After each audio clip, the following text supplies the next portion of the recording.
Hello, survivors of a whole day. Thank you for staying, because at the end of this very enriching day, it's difficult to catch your attention. I'll try anyway to do it. First, thank you to the organizers, the London Business School as host, and of course, Robert Capurro from Canning House. And it's my shortest visit to this country. It's a 30-hour visit. I arrived yesterday, and I'm leaving at 9 o'clock. But it's very interesting to come here and to listen and learn. I am only 73 years old, and I keep hearing people that are more intelligent and cultivated than myself and learning. So thank you for the whole day. Being out of office, I last left the Senate of my country on the 15th of February. Was my last political position, was member of the Senate. Now I'm completely free to say whatever I want, and that's very nice. For the first time in long, long years, I'm not responsible for anything. Even Mercosur, which I will tell you all about afterwards. You know that the human beings were very keen on anniversaries. And this year we have two very important anniversaries, especially to be remembered in England, in the UK, but in South America and the world over. The first one is the 200 years of the Congress of Vienna, that ended Napoleonic Europe, and it's to the 200th anniversary of the Lord Canning, because he was the one that said, when Metternich organized in the Congress of Vienna all Europe for many years to come, he said, well, in order to balance the old world, I will raise the new world. And he was very much instrumental in the independence of our countries. So we have that anniversary, and we have an older one, which is the 8th century, 800th anniversary of the Magna Carta, not the least. The beginning of government by representatives, or at least the beginning of no taxation without representation, which has been in the heart, in the core of all our Occidental democratical civilization, that went through England, through the Glorious Revolution, through the United States in 1776. And that's another very important anniversary, because nowadays we are not so sure that people all over the world realize that governments don't have money. They are using our money. So let me tell you first that sometimes we forget when we speak about America Latina, LATAM, which is a very good new noun, LATAM, we sometimes must remember that the independence of Latin America happened in two very different ways. Of course, if we talk about America, we have first the North American Revolution, which is one of the highest points of development, political development in the whole history of our civilization. But of course, you had that constellation of great minds, which never will happen again, because it was so exceptional. But leaving that behind, because it was much earlier, we must remember that what we call Latin America had two ways, or two paths, very different towards independence. And I do think that nowadays, the influence of those two ways of obtaining independence still show. And the one that is different is the Brazilian independence. Sometimes we forget that When the Napoleonic invasion to the Iberian Peninsula happened, Portugal, of course helped by its traditional ally, England, always against Spain, which was the policy in Europe many, many years, King John VI had a good idea of going to his possessions abroad, and he came to South America with a court, with the crème de la crème of his nobility, scientists. The whole head of the country came to its possessions of South America. So it was the first time that the people that were already living in what's Brazil now got a glimpse of the highest level of government. When the war was finished, Don Juan, John VI, Don Juan, Juan VI, said, I'll go going back to Europe. And his son, the future Peter I, emperor, said, I am staying. Eu fico. And that's why the 7th of September, 1817, the Fico is the day of independence, 7th of September. No war, no hate, no divisions, no parties. And Brazil began in what it was a partition of inheritance. This is for you, this is for me. Even when Dom Pedro went back afterwards, a very good book nowadays on his second life when he went back to Portugal after. But the idea is that there wasn't any conflict, main conflict in the severance of the links with Portugal. Instead, all our Hispanic countries, we had a bloody war against Spain. And this is a theory that has been studied many times. There is the theory and I think more than a theory, the realization that we took from the French Revolution the worst things, the terror, the Robespierre, the Jacobinism. So it shows in the development of history, the Hispanic Americas and the Portuguese Americas are very different. In our countries, we had long, long fights amongst the liberators or the fathers of the country and the second level after independence for power. And in many countries, still you can see that crispation against the other, them and us, which has given us a very high toll to pay in our history. Then there is the other thing, because the second part of the conference today was so interesting. How many Latin Americas? The paper we've had beforehand says the tale of two Latin Americas.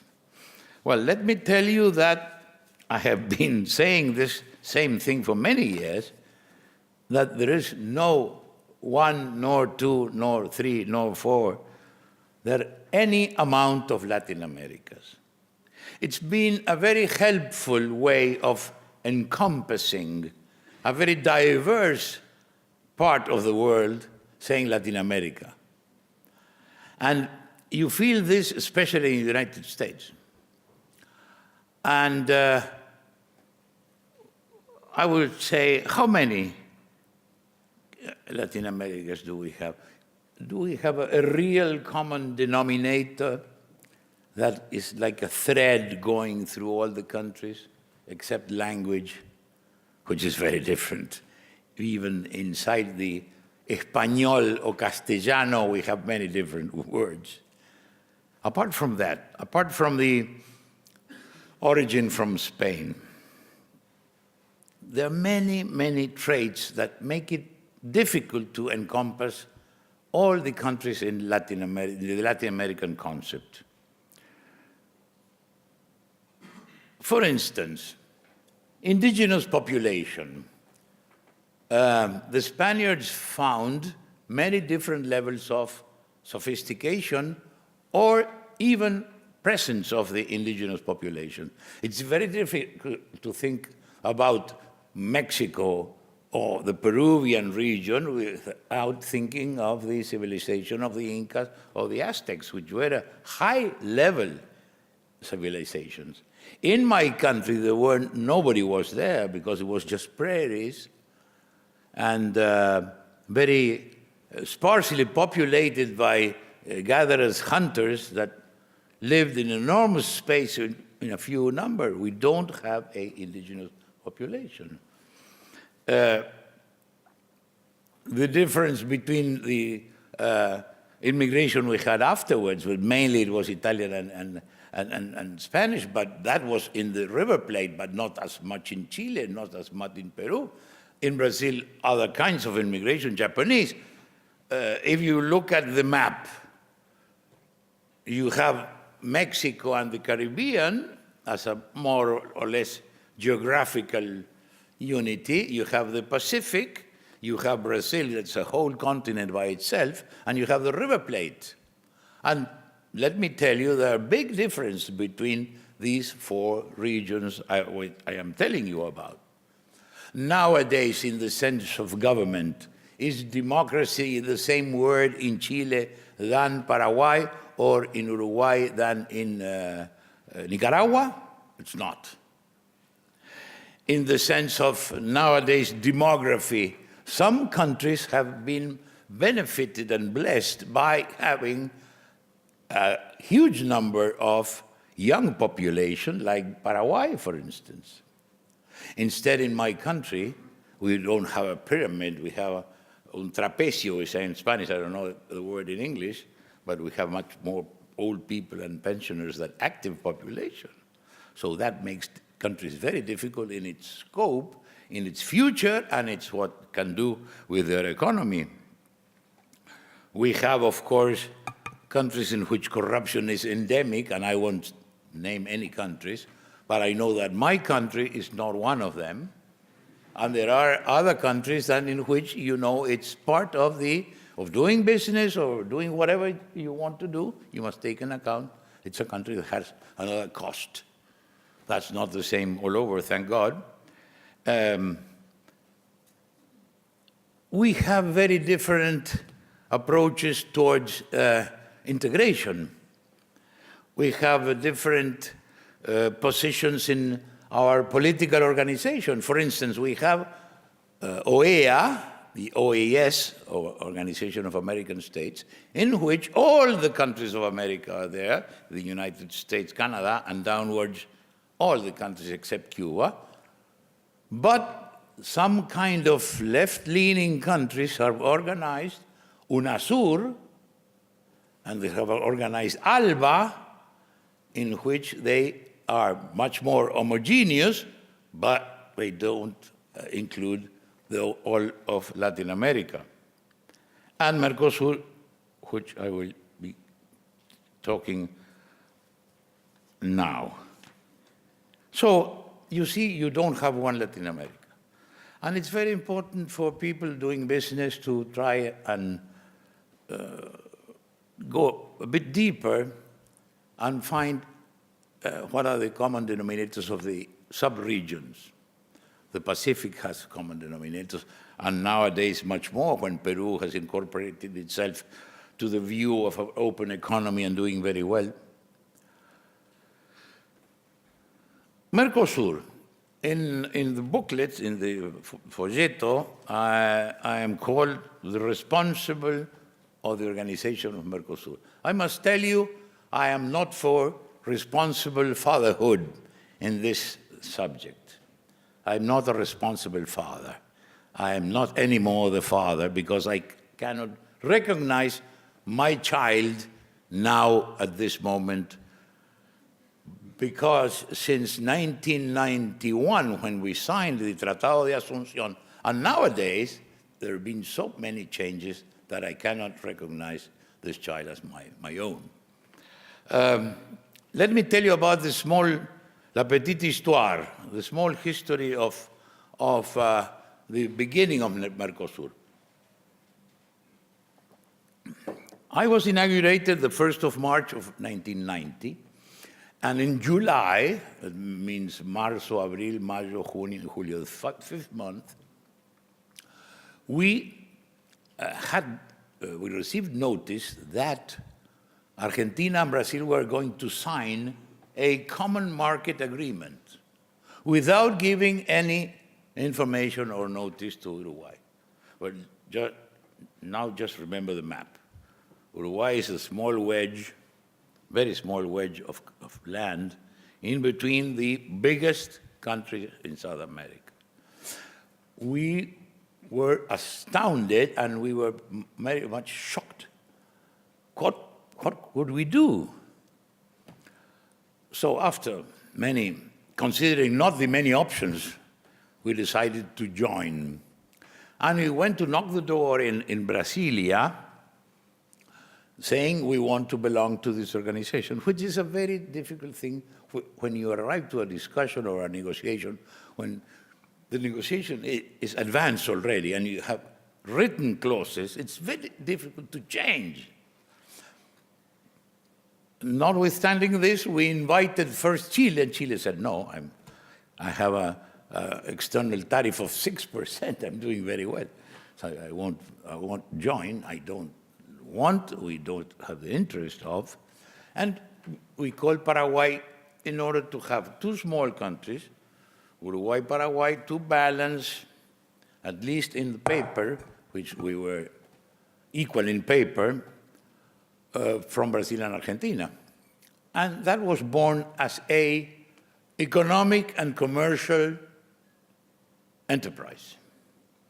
It was dedicated, if you see the Treaty of Asunción, the prologue, and the first artículo primero, which is longish, this size, is very clear that we want to integrate, we want to coordinate. There are lots of verbs in that sense, because we felt, and especially Uruguay, we have a consumer market of 3.5 million. It's a neighborhood, un barrio de San Pablo. It's un barrio de Buenos Aires, the size of our country. We were very keen on expanding the possibilities, but always selling and buying and selling, and the free crossing of the borders of people, capitals, and goods and services. So you see what was the scope. And we had the fortune of being very well represented in the negotiations, and we obtained the veto clause, which is written the other way. In the treaty, we say that, in Ouro Preto, we say that decisions must be taken by unanimity. That is a veto power. This was very difficult to obtain it from Argentina, especially. Ministro Cavallo was very, very, very much keen on not giving these smallish countries the possibility of blocking everything.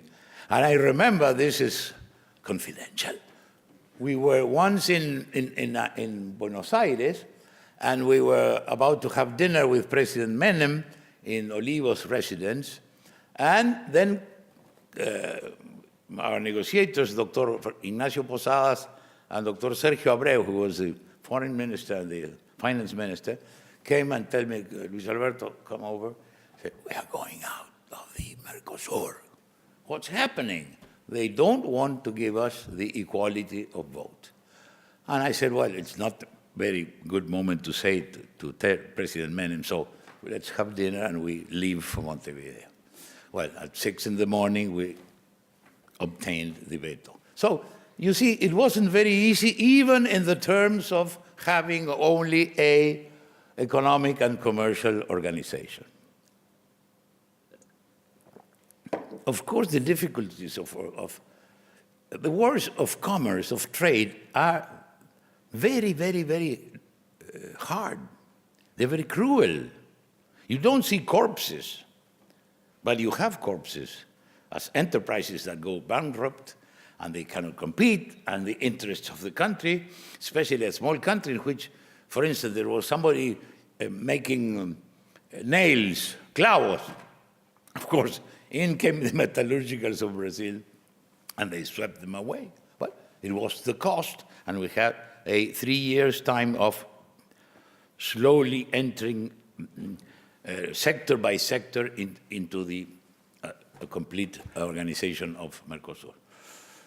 Of course, we've had commercially not the two very intelligent things, but we must abide by the power of some countries. We have a very strong tariff in automotive, in automobiles, because Argentina and Brazil have strong automotive industries, and we are subsidiary because we build parts for Argentina.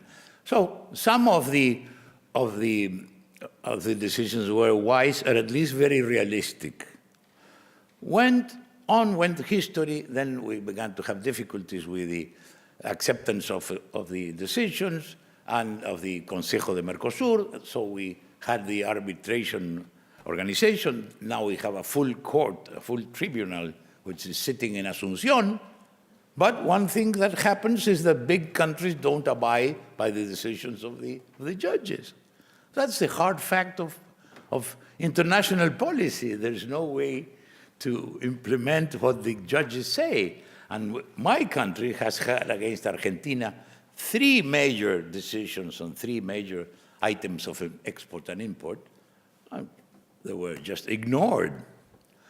So seeing the difficulties of having this commercial and economic organization, somebody had the very not so bright idea of organizing a political association. I can speak against the government, small bit ambassador, so you don't hear. Both ambassadors are deaf now. I don't like to speak evil of my government out of the country, as Winston Churchill said sometime. I reserve myself when I go back, and I do it inside the country. But these leftist countries of our region, Brazil, Argentina, Paraguay at that time, Uruguay, had the obsession with Venezuela and wanted to have some kind of link with Venezuela. And they invented first, the concept of political association. And that was the undoing of Mercosur, which became a club of 5 more or less leftist countries, preoccupied of how they were going to vote in United Nations, how they were going to vote in OEA, but trade was left behind because it wasn't the main interest of the organization. And one other thing, and this was the real history, is that the European Union that does not open its market, but more or less finds a way of cleaning the slate, giving money, gave 1 million euros to organize the parliament of Mercosur, which was never intended to exist. But the organization of new possibilities of being elected for us politicians was too nice to say no. And then we found one day that we had a parliament which was never considered in the Tratado de Asunción or Ouro Preto or ever, and they invented un parlamento in which my country, being the smallest country in South America and being born in spite of the neighbors, could never go into. Because with Brazil and Argentina, we want the best of relationships, but that as much. Not having an organization in which we were the minority, imposing rules upon Uruguay and Paraguay. But there they are in the Mercosur parliament. So this is a distortion of Mercosur, and I do think and hope that President Vázquez, the new president of my country, a very good friend, even that he belongs to the wrong party, but I like him very much, and we have a very good relationship. I do hope that we can change Mercosur into a more realistic thing, could be a free trade association, and that's the name of the game nowadays. And that sends us to, do we have a single Latin American left? Because they say, well, the left is winning or was winning in Latin America. And it was given face value. But I may ask you, is it the same a Bachelet or Ricardo Lagos or Frey government or Patricio Elwin government than Argentine's government? Of course not. Is the Uruguayan left, the Frente Amplio, the same that in Venezuela or Ecuador? Of course it's not. So I can tell you, and this is, of course, on my own responsibility, that we are seeing the twilight of the left in Latin America. Because the history of the last 50 years of Latin America has been dominated first by the most important man in the history of Latin America or America this year, which is, I'm sad to say, Fidel Castro. Fidel Castro turned the Latin American left, which we already had. We had Partido Comunista, Partido Socialista, APRA in Peru, which was left-leaning, anti-imperialist, very nationalistic. We had these expressions all over. But Fidel, with his attraction at that time in the Revolución Cubana, formed this big current, this big movement that, of course, changed the face of our continent. First, playing in a rather easy scenario of having a bipolar world. You went to Moscow, you went to Washington. It was very, I won't say easy, but convenient if you wanted to have your protection on one side or the other. Well, Fidel Castro did that, and for many years he was the representative of the URSS in America, its base. Remember the missile crisis and all that history that went up to the moment of the fall of the wall in Berlin, 1989, if I remember well. Then the left was left without a sponsor.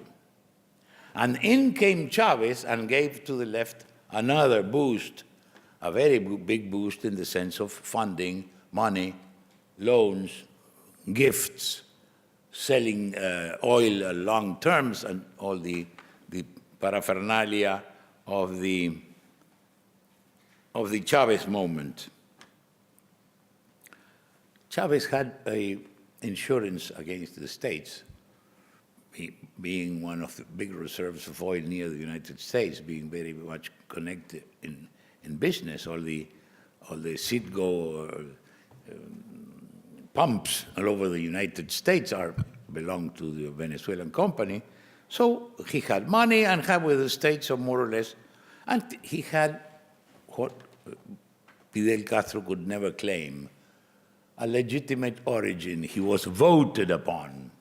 And that was one of the big issues of the power and influence of Chavez. But that is already gone.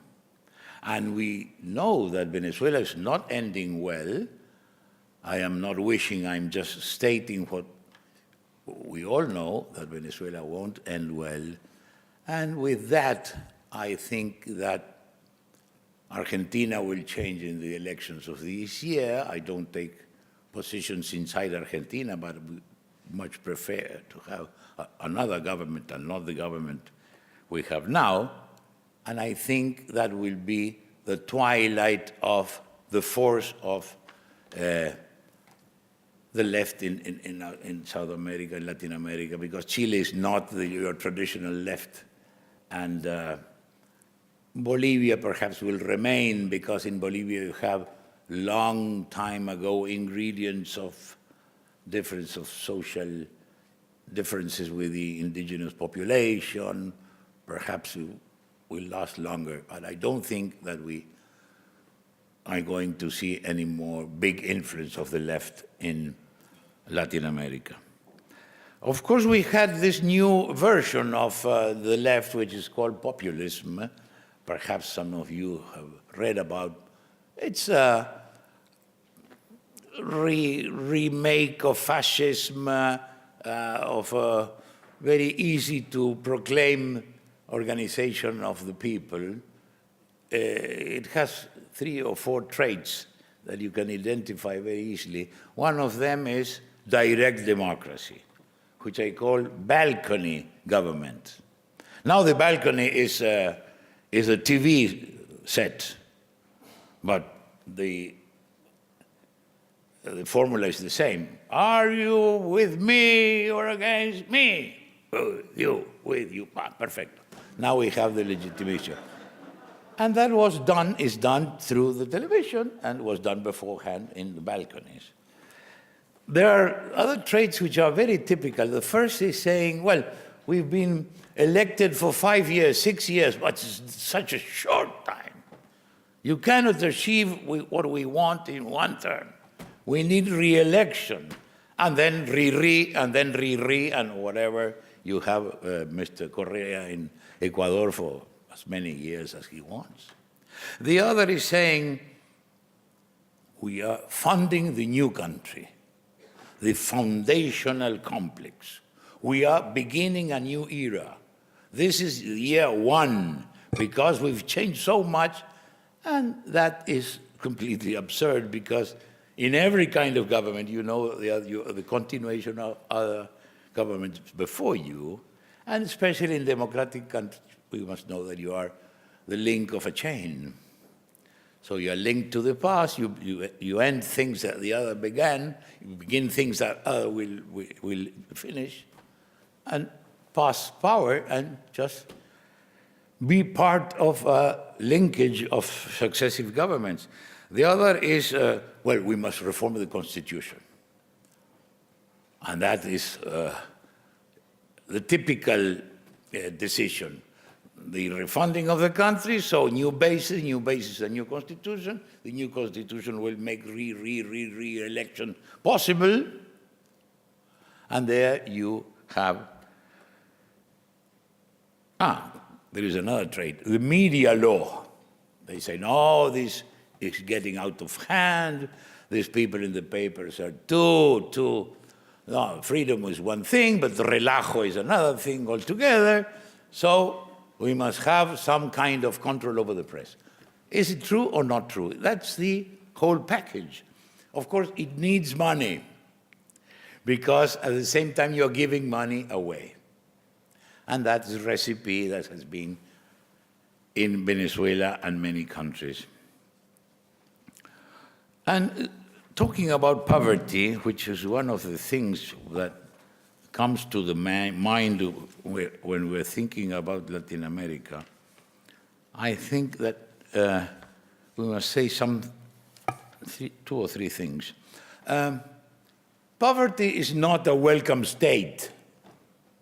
It's not a permanent condition.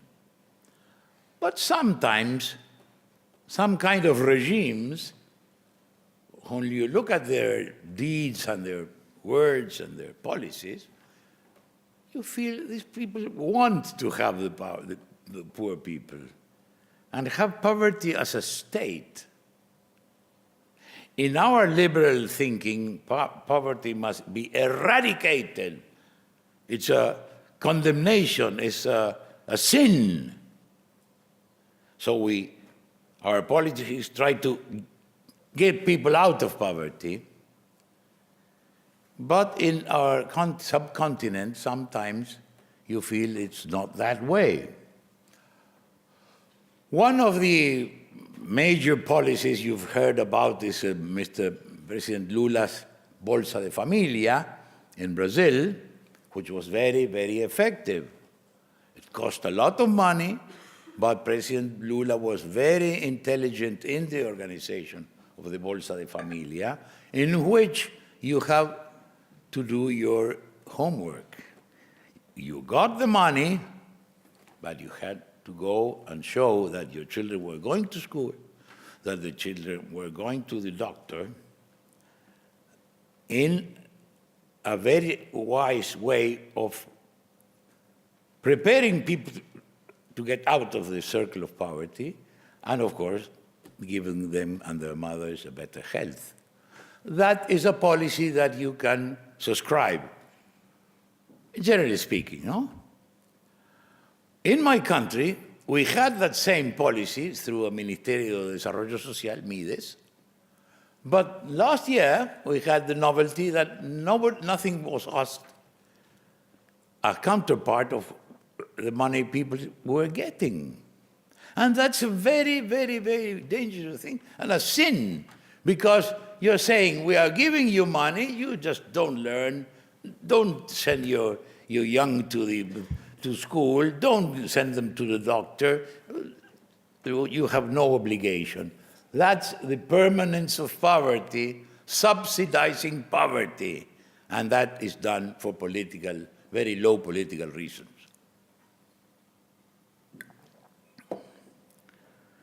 The only way out of poverty for South America, Latin America, or whatever countries is education and development, investment in people. And that's why the greatest achievement that the governments in my continent can show is a betterment of education. For instance, my country, as I was telling you, we are 3.5 million. There is an apocryphal anecdote, very funny. So the Uruguayan ambassador was visiting Mao Zedong, which is impossible because we didn't have a diplomatic relationship during his tenure in China. But the story is much better with Mao than with the others. And so Mao said, "Oh, you represent Uruguay. How big is the population of your country?" And the ambassador said, 3 million. And Mao said, "In what hotel are you staying?" Well, that very small country needs to be excellent, because if you're not excellent, you don't survive. Big countries can survive, but small countries, either they are exceptionally intelligent, they are very effective, and my country had a very good public system, educational system. Very good. Much better than the private in many aspects when I was young. That means long ago. Nowadays, the big drama we have is that in Uruguay, it was well known for level, culture, preparedness, good football players, and everything we do very well, is now in the throes of having a public education in which 45% people don't end high school. What can you do with that? Those people that don't study, they don't learn, they cannot get work. So the biggest obligation, the biggest duty of our governments is towards education. And of course, development. Development means added value to the production. Added value means skilled workers. Because if you export soybeans, beef, they have an added value. It's not just throwing the seeds and turning away. It has genetical work, it has agronomical work, but it's much better, as in my country, we have the best dairy industry, which is the model of our country, in which we have farms, dairy farms, 3 million liters per day with milk, and at the end of a very rich succession of industry, we will sell yogurt, we sell cheese, we sell powdered milk, we sell a lot of products. It's an added value to the production of the country, but that means skilled workers. If you don't get skilled workers, now when we were constructing this new pulp factory, the welders came from Chile because we have no more welders in the country. So that shows you that education is the essence of ending poverty. And of course, development comes through freedom of trade. That's why we must go into changing Mercosur, have the example of the Alliance of the Pacific, and in my own view, we won't have any EU-Mercosur integration. It won't be working. It's very difficult because Europe is very complex. And I do think that the real future is from Alaska to Tierra del Fuego. That is the only viable integration, only trade with the United States, with Canada, with all the countries in our continent. I think that we can become one of the big chunks of economy and trade in the world. It's not being against Europe, it's just realizing that it's much more simpler to do it with the United States and the NAFTA. I remember that when Carlos Salinas was about to say yes to the organization of NAFTA, he made a very quick trip to the South. I had never met him before. He impressed me for his intelligence and his very vivid eyes. And I said, well, Carlos, I'm not in the state of saying no or yes. Mexico is a sovereign country. You want to know the feeling. Of course you must do it. You will belong into the books of history because you will turn around Mexico towards the future and towards NAFTA. Do it because it's the opening we need to go after Mexico. Salinas, well, what the Mexicans do about him or know about him is not my business, but he was very brave to do that. And I do think that the real opening is a whole of the Americas as single market, single free trade association. Having, as we have here, my dear friend Francisco Pires, our ambassador, you've heard him, our ambassador to the WTO, World Trade Organization. I must tell you something. Latin America must lead the transformation of the way of working of the World Trade Organization. Because as you know, the last Doha agreement was stopped by India when India said no. Now we have the unanimous rule. But Ambassador Fabregat was telling me that in the same treaty of World Trade Organization, you can have a different way of approving the trade accords, which is like in the bankruptcy laws, you have 80% of the debtors saying yes, it's yes. No? Well, we must quickly go to that, because in that sense, in this last Doha agreement, if this reform was in effect, you had amongst all the countries except India, it will be working already. And India can wait as long as she wants to either say yes or no, but we are not stopped. In this case, it was India, but it can be Panama, it can be Uruguay saying no. That's not reasonable, and I do think that Latin America must go towards that goal. So, some other comments on the participation of the other panels. One thing is oil and the price of oil. which of course cuts both ways. You have oil-producing countries that are very much alarmed because of the descent of the price to half, from 110, 115 to 60 or 55 or 50.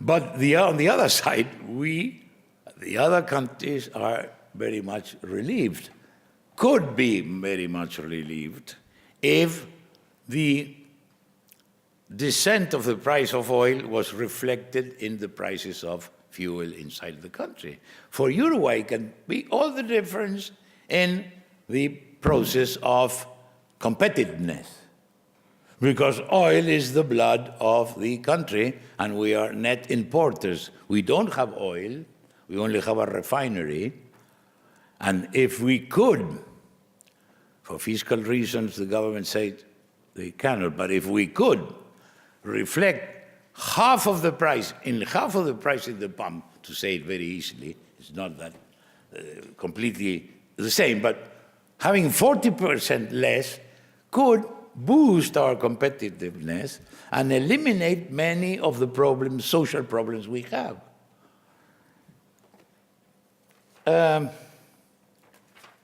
In the first economic development in Latin America, challenges of the next decade, I have one thing that is very peculiar. Of course, we have more people in the middle class. Embajador Pires was saying, yes, at the same time, we have, of course, the middle class is not homogeneous, but we have the danger in this downwards inclination of the trade nowadays with soybeans and commodities, that some of the bottom line middle class can fall back into poverty. But we have a bigger middle class. My comments on that. First,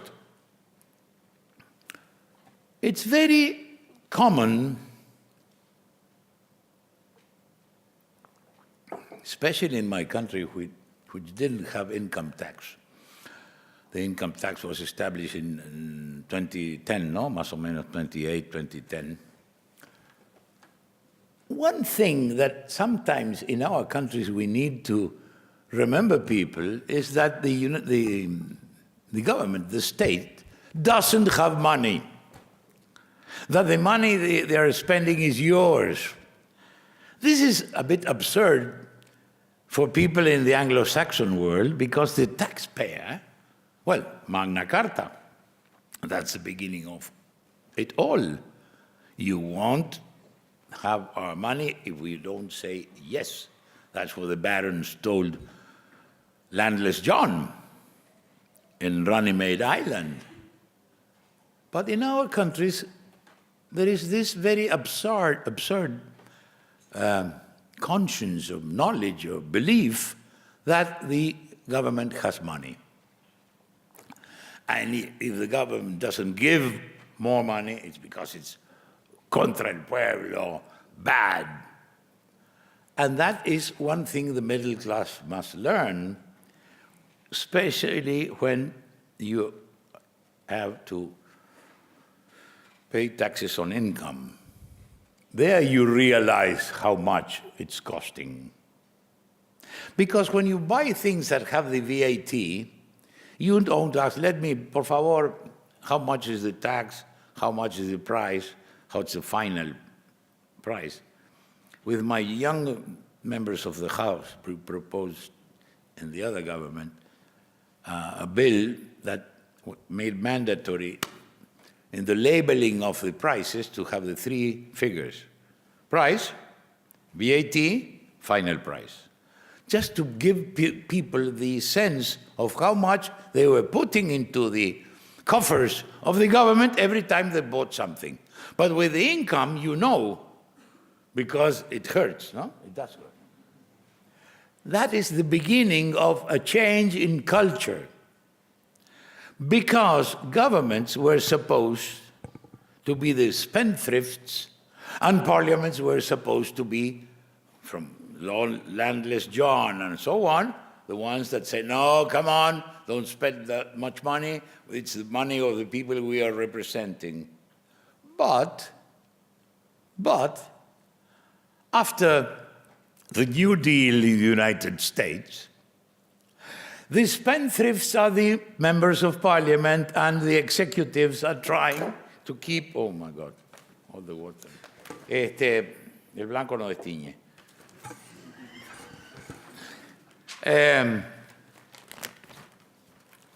The parliaments were supposed to be the ones taking care of the money of the taxpayers.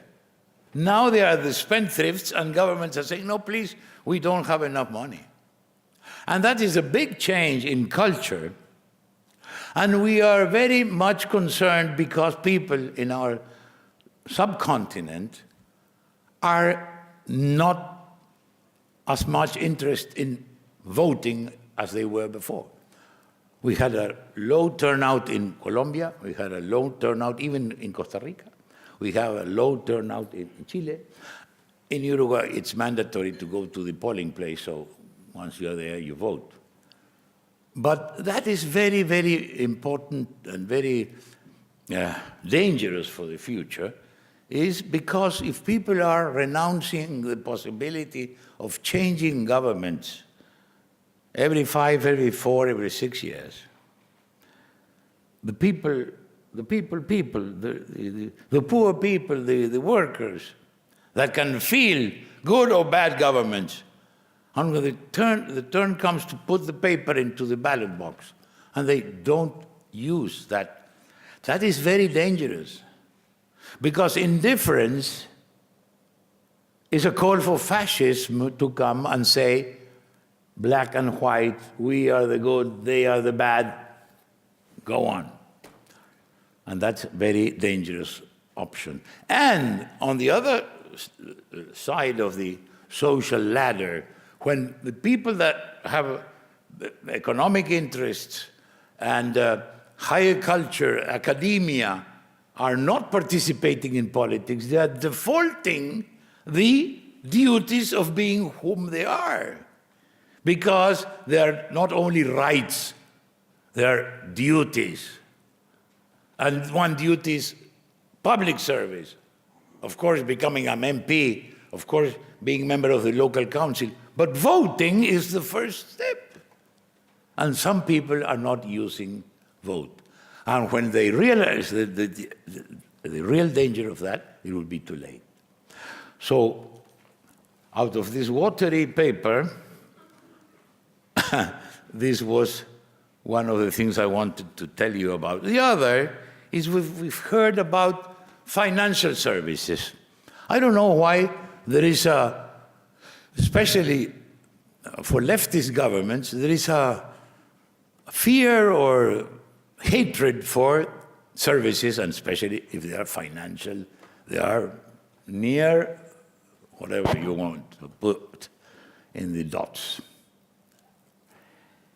And there is a very common Marxist affirmation of saying that there is a real economy in which the only things that are considered as work is bending a piece of iron, is creating things you can touch, or sowing and reaping, or cattle grazing, real economy. But services are not considered a very good thing.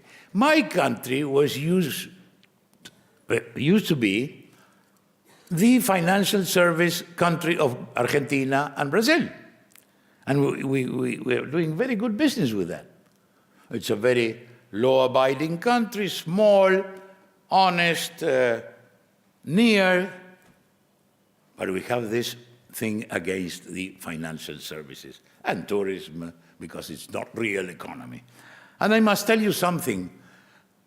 Countries cannot and shouldn't choose being either industrialist or financial services or agriculture. We must go back to the concept of and, agricultural and industrialized and service and financial services and tourism, because it's the only way to catch whatever you can as customers, as buyers, as visitors. And that must be changed in the mentality of some of the leftist countries. One other thing, we belong to many associations, as I was telling you, OEA, in integration we had ALALC in the 60s, ALADI in the 80s, and well, all that paraphernalia, Mercosur included. There is one very peculiar organization, which is the Ibero-American Community of Nations. That was born after the 500th anniversary of the independence, which was in 1992. There were great meetings in Madrid and so on, Portugal, España, la madre patria, which was very important, very nice, and we speak the same language, have same culture. And this Ibero-American Community of Nations was founded. And of course, there were many, many sins. In the first meeting, everybody went there, and you had from A to Z, all the subjects were covered by declaration. Nowadays, there are 6, 5, 12 heads of state going, because it hasn't got substance, it hasn't got enough reality. It's only a meeting, one other meeting of heads of state. And I was chatting with Ambassador Pires because there was a very interesting article in ABC yesterday, in ABC in Madrid. The Secretary General is a lady, and she said that Greenspan, but written with a G-Y, G-R-Y, green. And she was saying that one thing that Latin America must promote is the cultural industry. And it's very, very intelligent to say that. We have 500 million people speaking Spanish. We are invading the United States. In Miami, you see signs saying English spoken. It has been the proof of the courage and initiative of the Latin Americans. When they are giving the good environment, they've transformed Miami from a backwater city into a thriving metropolis because of the intelligence, the will, the courage, and the hard work of the Cuban and all Latin Americans in Miami. It's the best example of what we can do. It's the other side of the typical siesta Latinoamericana. And I do think that in language, cinema, TV, you have pictures, Argentine picture nominated for the Oscar. We have the TV shows. The cultural industry is billions of dollars. And we should concentrate on having, as the Ibero-American community, language. Teaching in the same language, learning in the same language. The cultural industry, the teaching industry, distance classes, having 2,000 people through all the networks hearing the class you are giving in Universidad Autónoma de México or in Complutense de Madrid or whatever. That is the real essence of the future community of nations. Leave the economy, leave policies, just concentrate on education, culture, language. That is a treasure. And as I was telling you, we are about to invade completely the United States and having a president. And one other last thing about democracy, I'm sorry to be picking the subjects from my notes, but power nowadays is very much multiplied in its centers. Of course, when you say power, you say, well, the executive, the judicial, the legislative, local power, intendentes, governors, councilmen. But if you do think about the other centers of power that you see each day influencing people, sports, money, military force, the big business, and on the bad side, drugs, cartels. Nowadays, power is very much multiplied all around society, the unions. So democracy has a big challenge that is to retake the position of being the only legitimate origin of power. You can belong to a union, you can be the owner of a bank, you can be whatever you are in daily life, but you have one common denominator, you're a citizen. And the only real representative organization is the executive, legislative, and secondly, the judicial. We must refund the importance of democratic government, because it's the only that represents the common interest as a whole, the country as a whole. Of course, it's difficult. We are asked from government, from the positions of politics, to be able to contemplate all the interests. That's why we are not very popular sometimes, because it's very difficult. Of course, it's easy to see the world from the side of the workers and be in the streets shouting, or be on any other partial view of society. But democracy has only one way, which is vote and representative government. There is a big danger in NGOs now. And of course, they are very, very nice organizations.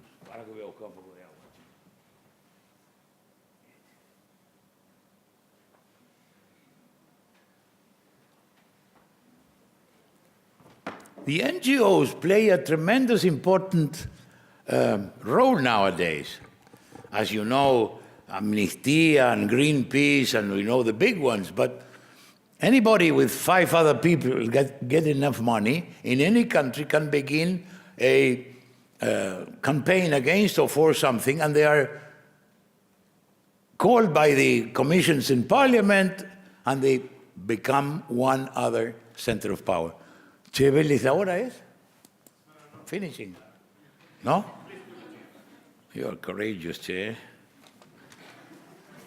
So one thing I was going to tell you, to give way to the questions, which I hope will be many, is that, remember that, don't be politically indifferent, especially if you are well off, especially if you're rich, especially if you are secure jobs. That makes you much more responsible. That doesn't mean running for office. There are sub-levels of becoming involved, counseling your MP, counseling your councillor of the town, of the village, the governor of your province, being in the team of that gives advice to politicians. Don't let politics in the hands of the politicians. Try to help them. Give them your own opinion, give them your own view, because if not, they will be rounded and encircled and shut away from reality by the people that don't have anything to do and they are near the power to get something. So please do, when you go back,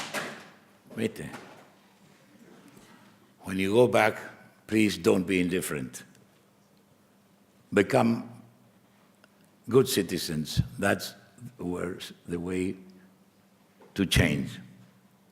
Step by step. First, our responsibility. Thank you very much.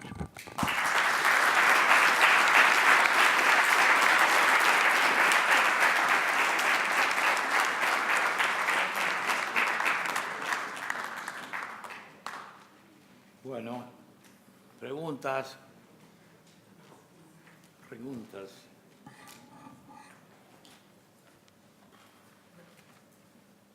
It's warm here, ¿eh? Qué calor hace. Bueno, ¿no preguntas? Bueno, a ver. Dr. Luis Alberto, thank you very much. Really interesting listening you here. Yes. I'm Luis Moreira, alumni London Business School. To your very last point about doing something helping the politicians.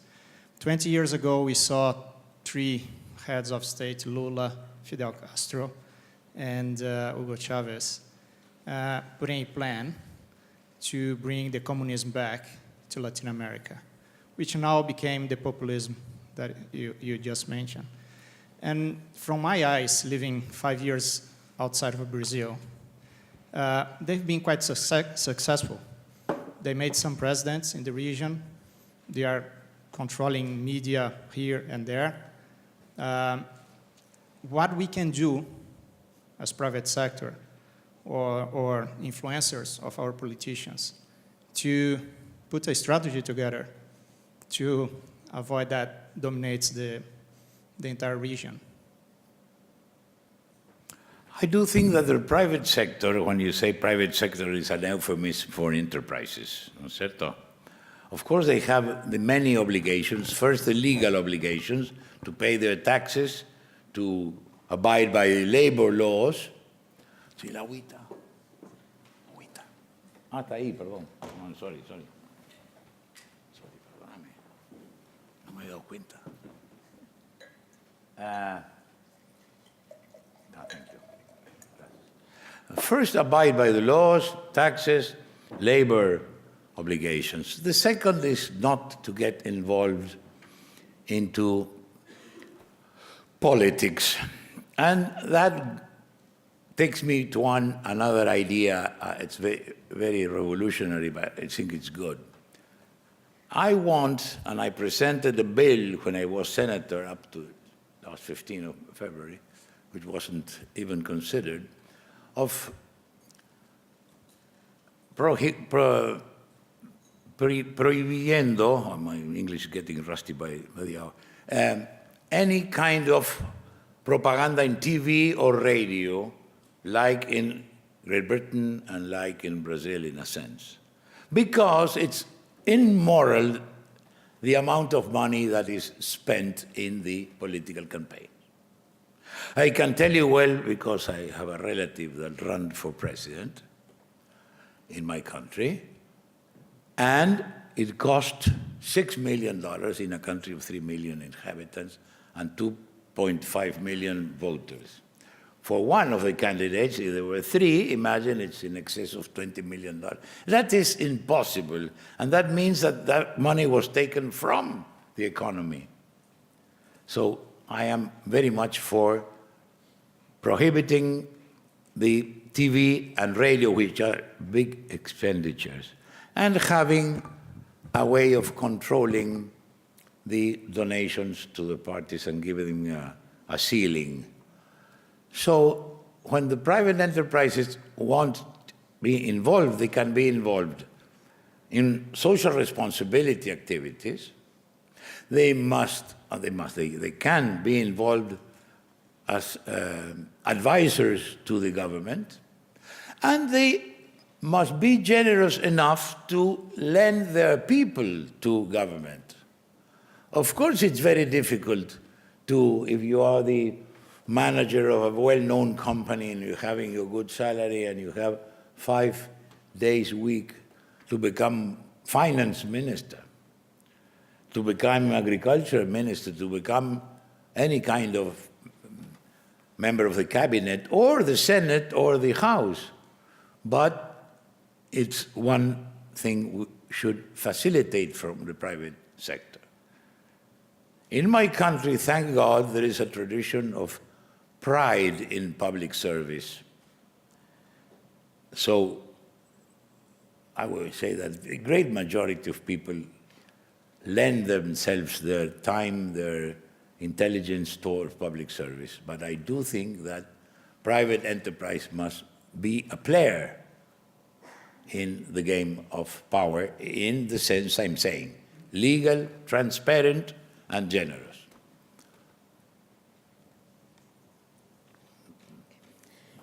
Hi, my name is Silvia del Carpio. ¿Dónde está Silvia que no te veo? Ahí. Here. I know, I'm very small. Small, very, very beautiful. I'm a first-year student. Thank you. Colorado no, blanco hay que ponerse.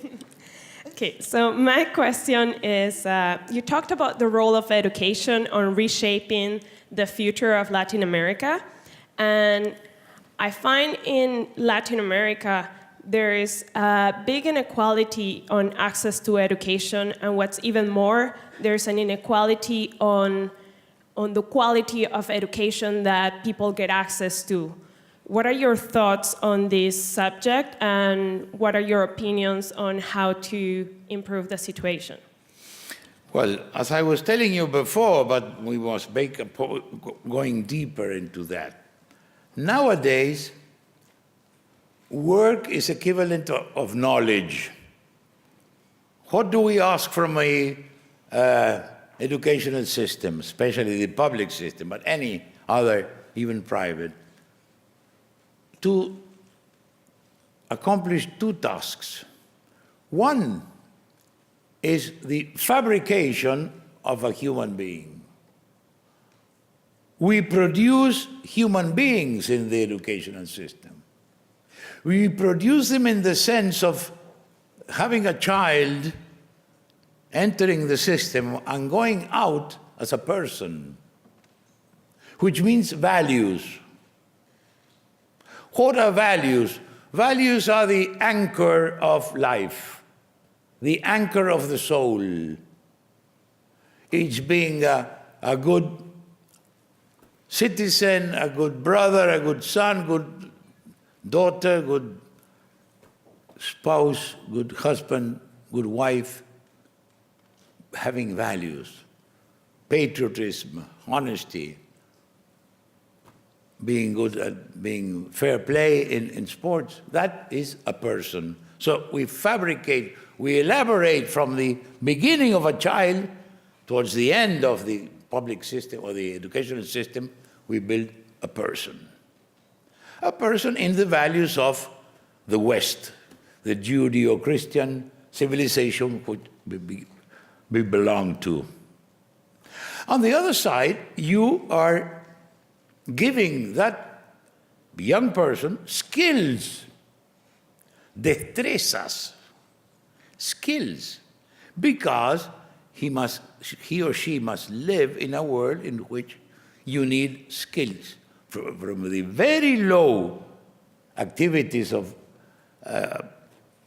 carry with a broom, sweeping the sidewalk, to nuclear engineering, you need how to do things, to learn how to do things that are called skills. And nowadays, much more, when every kind of machine, even a tractor in the countryside, has many, many appliances you must know how to program. So that is the objective, the goal of education. Values and skills. Public education being free as it is in my country and in every country. In my country you can begin in kindergarten and go out of the university without paying a single cent. The public system must be the great equalizer. And in my country, it was. So that's why the deterioration of the public educational system in my country is the A1 problem for Mr. Vázquez on next Monday. Because it's the way of permitting and even implementing the vertical ascent of people. And I always say Mr. Tabaré Vázquez is the best example of our country in its best. He was born in a workers' neighborhood. His father was a metallurgical worker. He went to a good school in the neighborhood, a good liceo, a good Facultad de Medicina. His fifth grade professor, the highest. He's a very wealthy entrepreneur in medicine, and he became president of the Republic twice. That's my country at its best. Which was the difference? An education, public educational system that not only allowed, but he pushed him up. That is the great endeavor that we must ask governments to accomplish. Giving once again the chance of becoming what you want, if you want. There is always the right to be an analphabet. You have that right. It won't be good for you, but I think that is the biggest problem. And nowadays, with the education at a distance, there's no excuse because I live in Tacuarembó, very far from Montevideo, or I live in the middle of Amazonia, or I live in Patagonia. No, there is no. If governments want, they have distance education. Everything now is prepared to have a better education. When I was president from 90 to 95, it's very long ago, we didn't have telephones, the small ones, we didn't have email, we didn't have internet. The great discovery was the fax machine. And I went to the OEA and said, you must find something to do other than the political assembly of the countries of America. We must organize the common market of knowledge. I suggested to be called common market because it was the mode, the fashion at that time. Common market of knowledge. That was supposed to have classes from the best universities in the United States, Europe, or Sao Paulo, or Mexico, which are the only two universities in Latin America in the first 100. I have this and the PISA records, which are very, very, very sad for our region. Well, to have knowledge at a distance. So that's the name of the game now. All amount of money that is spent, well administered in education is the only way out of poverty. You can, in the meantime, give money, give food, but always in the sense of saying, yes, you're getting this from the whole of society, but society is asking you to send your children to school, to send your children to the doctor, and beginning the way up. Poverty must be wiped out of the countries. ¿Qué más? Aquel señor pidió primero.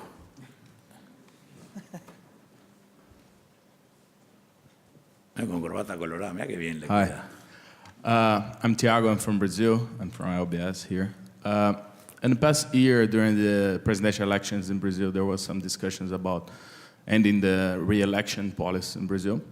So I was wondering if you could share, and maybe this is a way to force the change of power and limit the populism. So I was wondering if you could share a little bit of the experience of Uruguay as a country that doesn't have re-election, whether it's good or not. Well, I didn't hear very well, but it's about the re-election, no? Well, I'm very much against re-election. And I will tell you a small story. I was president for 5 years or 60 months, 243 weeks. I have them well counted because I had a countdown. And I told my members of cabinet, it's only 43 months, 40 months, 35 months. They tell me I'm anxious, which I am. But that was the only way to do things from the day one, and pushing and pinching and whatever with the members of the cabinet who were real saints. But we did a very good job. Even with minority, you want to know how much the inflation was when I was elected? 129% a year. The deficit was 7% measured with the PIB. with GDP, 7%. And we had superávit, and we had inflation going down, down, down, down, up to 40, and in the next term of Mr. Sanguinetti, up to 9 or 7. Bueno, re-election is a very bad thing for people that are in power. I remember the last day was 1st of March. I gave the power and the sash to Mr. Sanguinetti and went home. And the other day, I had to go to the bank. And for the first time, I was able to drive, because when you're president, they don't let you drive. I said, why? Because the president cannot have an accident. It's the chauffeur, never the president. What? Part of the job. So I was very enthused of driving my truck, my Toyota pickup. I was going to the centro by an important avenue, and when I was driving in the red light and saw the people looking at me and chuckling and saying, yesterday you had the pam, now you must go and stop in the red light. And I said, esto es fantástico. This is the good Republican thing. 5 years and out. If you want to come, you must wait 5 more years. That is an exceptional thing. Re-election is a poison. Even in the United States. Mind you what I'm saying. When the president gets elected in the second year in the United States, a 4-year term, the re-election campaign begins. Is it not true? So I don't think that it's better to have a 6-year, 8-year, whatever number, 7 in France, no? But only 1 term. Because nobody is indifferent to its own luck. And you tend to bend a bit the policy because the people are going to be asked about myself. So, no re-election. I think it's very good. Now we've had this second re-elected president, but waiting 5 years. Mr. Sanguinetti waited 5 years. Vázquez waited 5 years. I waited 15 and never got re-elected. But no, it's part of the game. Dale.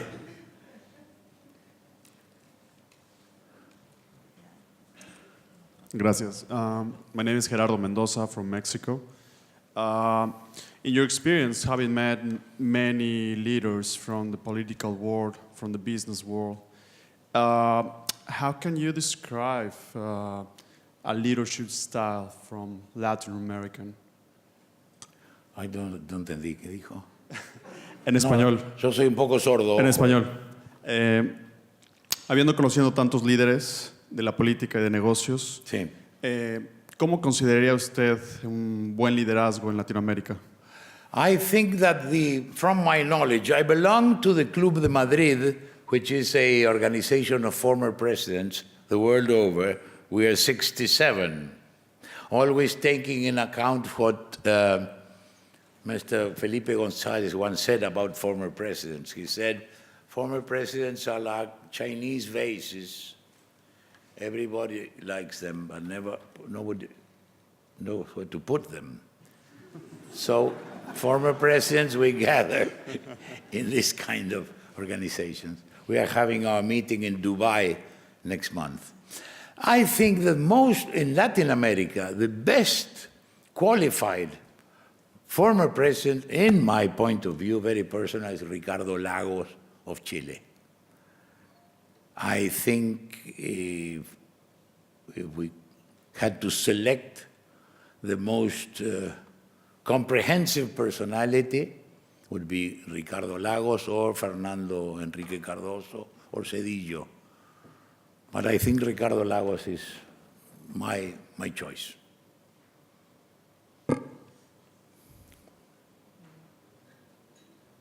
The girls there.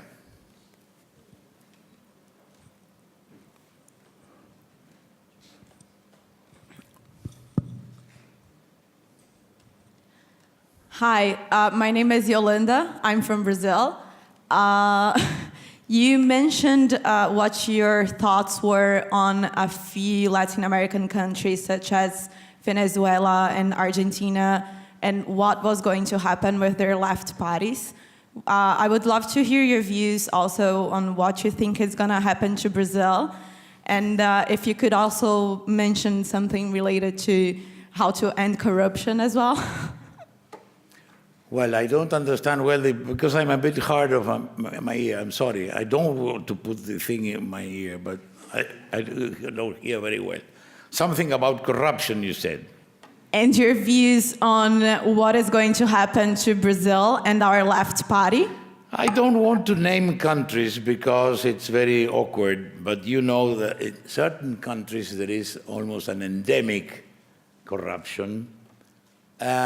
I do think one way of not eliminating it because it's human, and greed is one of the biggest sins of our times, is to have less opportunities with less intervention of the state in things of the daily things.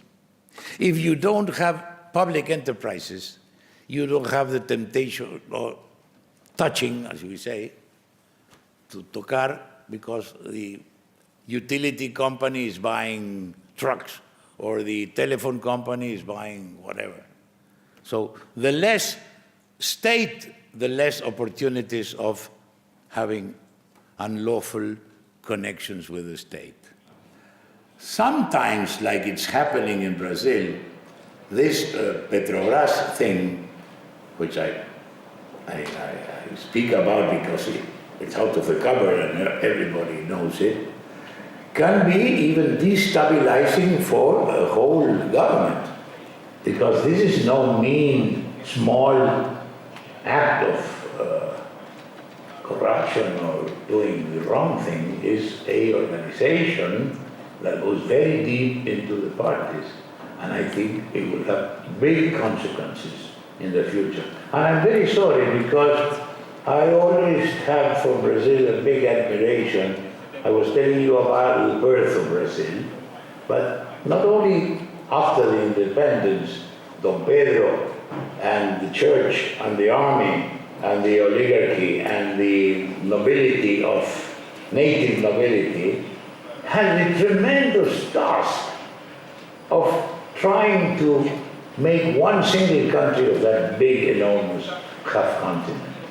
And it was the will of the Brazilian high classes at that time, and then democratic classes, and the great presidents that came out of Rio Grande, that came out of Minas Gerais, and São Paulo. It was a feat, and that's what we admire in Brazil, the will of doing a big country, of promoting this country with some differences in the steering of the state and the country, but in the same way. So having a Brazil that will be debilitated politically is not a very good thing for Brazil first, and then for the rest of the continent. Aquí la niña ya. Last question. Hello, my name is Estefania. The question is, in an urbanizing context, the imaginary of free trade zones seen in different models of scientific parks is expanding. So how feasible do you see the materialization of such spaces? What are their advantages and the limits? Yo no entiendo. Can you come forward, please? No, I'm a bit hard in the ears. Ponía un poquito más cerca, no te oigo. Dale, hombre. In a context that is urbanizing, we're urbanizing the world, there is an imaginary that of creating free trade zones, and they are being envisioned in different models of scientific parks. How feasible do you think these models are actually being implemented? what are the advantages and what are the limitations? Yes, my country has a very old policy of free trade, zonas de libre comercio, zonas francas, ¿no? ¿Cómo se dice en inglés? Free zone. Free zone. Free zone, well, free zone, we know what we're speaking about. We had a very old law, 1920-something, of free zones.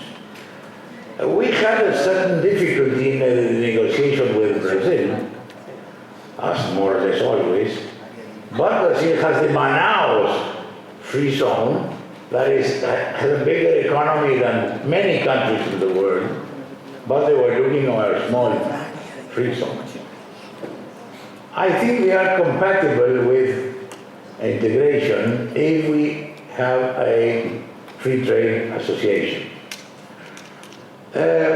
Science-oriented zones, we have one now, a new one in Uruguay near the airport, Parque de las Ciencias, which is very important because we are developing there mainly all the pharmaceutical products, which need a lot of brains, of trademarks, of very technologically advanced machines. And I do think that science is one other thing we should integrate in at least the neighborhood of Brazil, Argentina, Paraguay, Bolivia, Chile. I do think that Brazil, as in many things, is doing the right thing, sending an enormous amount of people to study out of the country and to bringing them back again. During the political campaign of last election in Uruguay, we had that proposal from our party of sending 100 small countries, small numbers, 100 young people to the selected areas in which we want to have advance in science. But we could organize the specialization of the universities in the Southern Cone. For instance, we are very good at investigation in agriculture and animal husbandry. We have the INIA, which is the National Institute of Agriculture Investigation.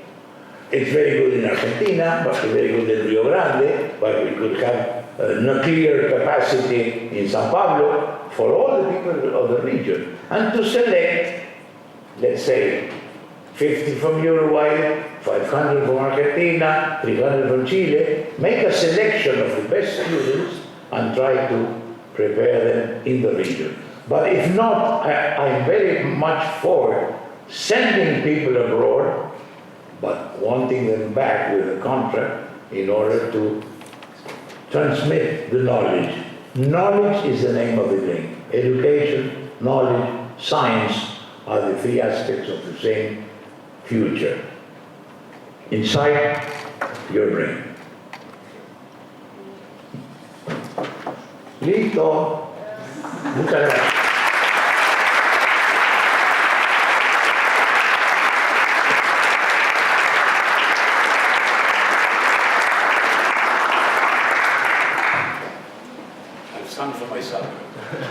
Thank you very much, Mr. President. And on such a high note, it's now time to end this 10th edition of the Latin America Business Forum at London Business School.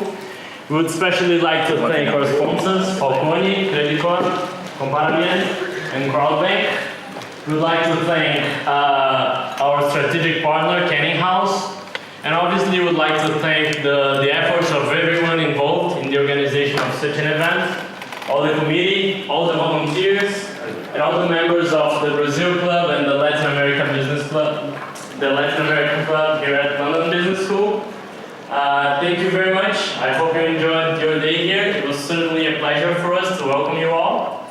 And we now have a networking drink session. You're all invited. It's going to be held at Park Restaurant 1 and 2 at London Business School, right next to where lunch was held.